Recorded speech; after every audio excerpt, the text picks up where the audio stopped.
रमज़ान के अंदर airports KLI-1, KLI-2 Malaysia के दोनों एयरपोर्टों के अंदर इमिग्रेशन बड़ी स्मूथली काम कर रही है। पहले की तरह वो थरथराहट और पहले की तरह वो डर, वो चीज़ें नहीं नज़र आ रही। उसकी वजह ये है कि लोगों को पता चल गया है कि डॉक्यूमेंट्स क्या लेके जाने हैं। लोग ऑलरेडी वो डॉक्यूमेंट्स लेके जाते हैं। लोगों को पता है कि यार होटल बुकिंग होनी चाहिए, लोगों को पता है कि रिटर्न टिकट होनी चाहिए, शो मनी होनी चाहिए। ये चीज़ें तो बेसिक है ना, ये साथ लेके जानी है। मगर कुछ लोग अभी भी गलतियाँ करते हैं, वो सारा कुछ ही है, सारा कुछ लेके जाते हैं, फिर भी डिपोर्ट हो जाते हैं। कुछ गलतियाँ करते हैं मिसाल के तौर पे, आपका वीज़ा लगा 30 दिन का, वो क्या कर रहे हैं जी, रिटर्न टिकट बना रहे हैं।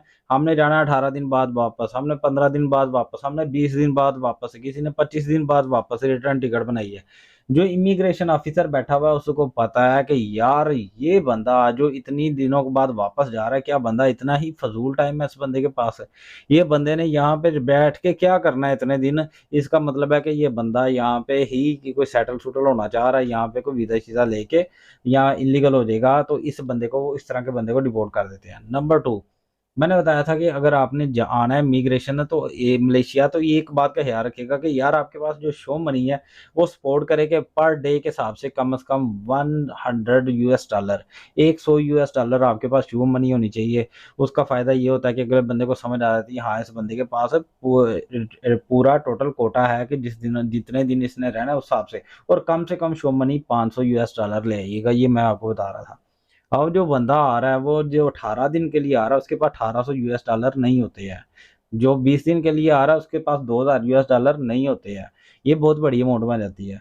तो ये कहना ये चाह रहा हूँ कि अपने आप पे रहम करो, इस तरह की टिकटें ना बनाओ लंबी-लंबी। आपने क्या करना है, 2, 3, 4, 3 से 4 दिन का जो है ना टूर प्लान बेस्ट होता है। 3 से 4 दिन का टूर प्लान रखो, 3 दिन या 4 दिन आपने रहना है और बताओ कि मैंने फलाँ और फलाँ जगह पे रहना है। और मैंने इसमें ऊपर पहले भी बहस की थी कि अगर आपने काउंटर सेटिंग नहीं करवानी तो मैं बेहतरीन तरीका आपको बताता हूँ, आपने क्या करना है। सिंगापुर का वीज़ा ले लें मलेशिया के साथ, नहीं तो आप थाईलैंड का वीज़ा ले लें मलेशिया के साथ। और आपकी रिटर्न टिकट सिंगा मिसाल के तौर पे आपने सिंगापुर का ले लिया थाईलैंड के साथ, मलेशिया के साथ। जब मलेशिया आप आएँगे तो आपके पास सिंगापुर का भी वीज़ा, आपने रिटर्न टिकट करवानी है मलेशिया से सिंगापुर।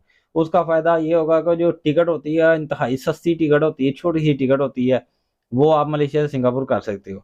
अगर नहीं, अगर आपने थाईलैंड का वीज़ा ले लें वो और ज़्यादा बेस्ट है। उसमें ये है कि 70 या 65 रिंगिट मलेशियन रिंगिट की टिकट होती है, रिटर्न टिकट मलेशिया से थाईलैंड जाने की। आपके पास वीज़ा ऑलरेडी है, आपके पास ये आपने बताना है कि जी मैंने यहाँ से आगे थाईलैंड जाना और मेरी ये टिकट है, 70-75 रिंगिट की वो टिकट है, रिटर्न टिकट वो बन जाएगी।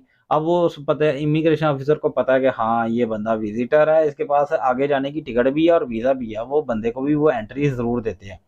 ये सारा कुछ भी हो रहा है, आपको बात ही ना करनी आएगी, क्या करना है?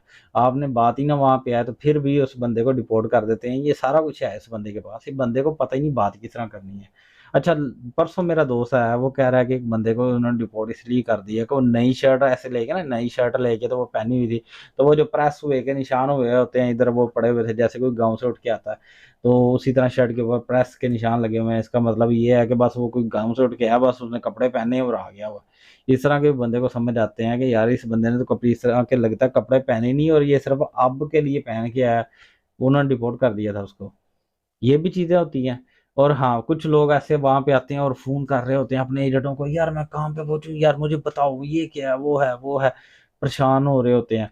मैं आपको बताता हूँ, काउंटर सेटिंगों के चक्करों में नहीं पड़ो, रोज़ आ रहे हैं, बड़े लोग आ रहे हैं, बड़े ही लोग आ रहे हैं, रोज़ आ रहे हैं। मैं आपको हर रोज़ एक बंदा मिला सकता हूँ, हर रोज़ वो बंदे जो कि बगैर काउंटर सेटिंग के आ रहे हैं। तो ये है कि आप नहीं करो काउंटर सेटिंग वाला चक्कर, आप बगैर काउंटर सेटिंग के आ सकते हो। खुद में थोड़ा तब्दीली तो पैदा करो, खुद में थोड़ा कॉन्फिडेंस तो लाओ, तो आप कर सकते हो। ये सिंपल सी चीज़ें हैं, सिंपल सा मामला है, ये कोई ऐसे हवा-शवा नहीं है, कुछ भी नहीं है। ये कोई वो कोई आपने किला सर नहीं करना, कख भी नहीं है। ये सिंपल सा तरीका है, वहाँ पे जाके उसके आगे अपने डॉक्यूमेंट्स रखने हैं कि भाई ये मामला है, इसलिए मैं आ रहा हूँ, तो कुछ भी नहीं है। और हाँ, मेरे एक दोस्त ने इस तरह एंट्री ली, वो उसकी 4 दिन की 2 दिन पहले आया मेरा एक दोस्त। 4 दिन की मलेशिया के अंदर स्टे था, अब उससे गलती से 3 दिन की होटल बुकिंग हो गई। चौथे दिन की उसने अलहदा से करवा ली।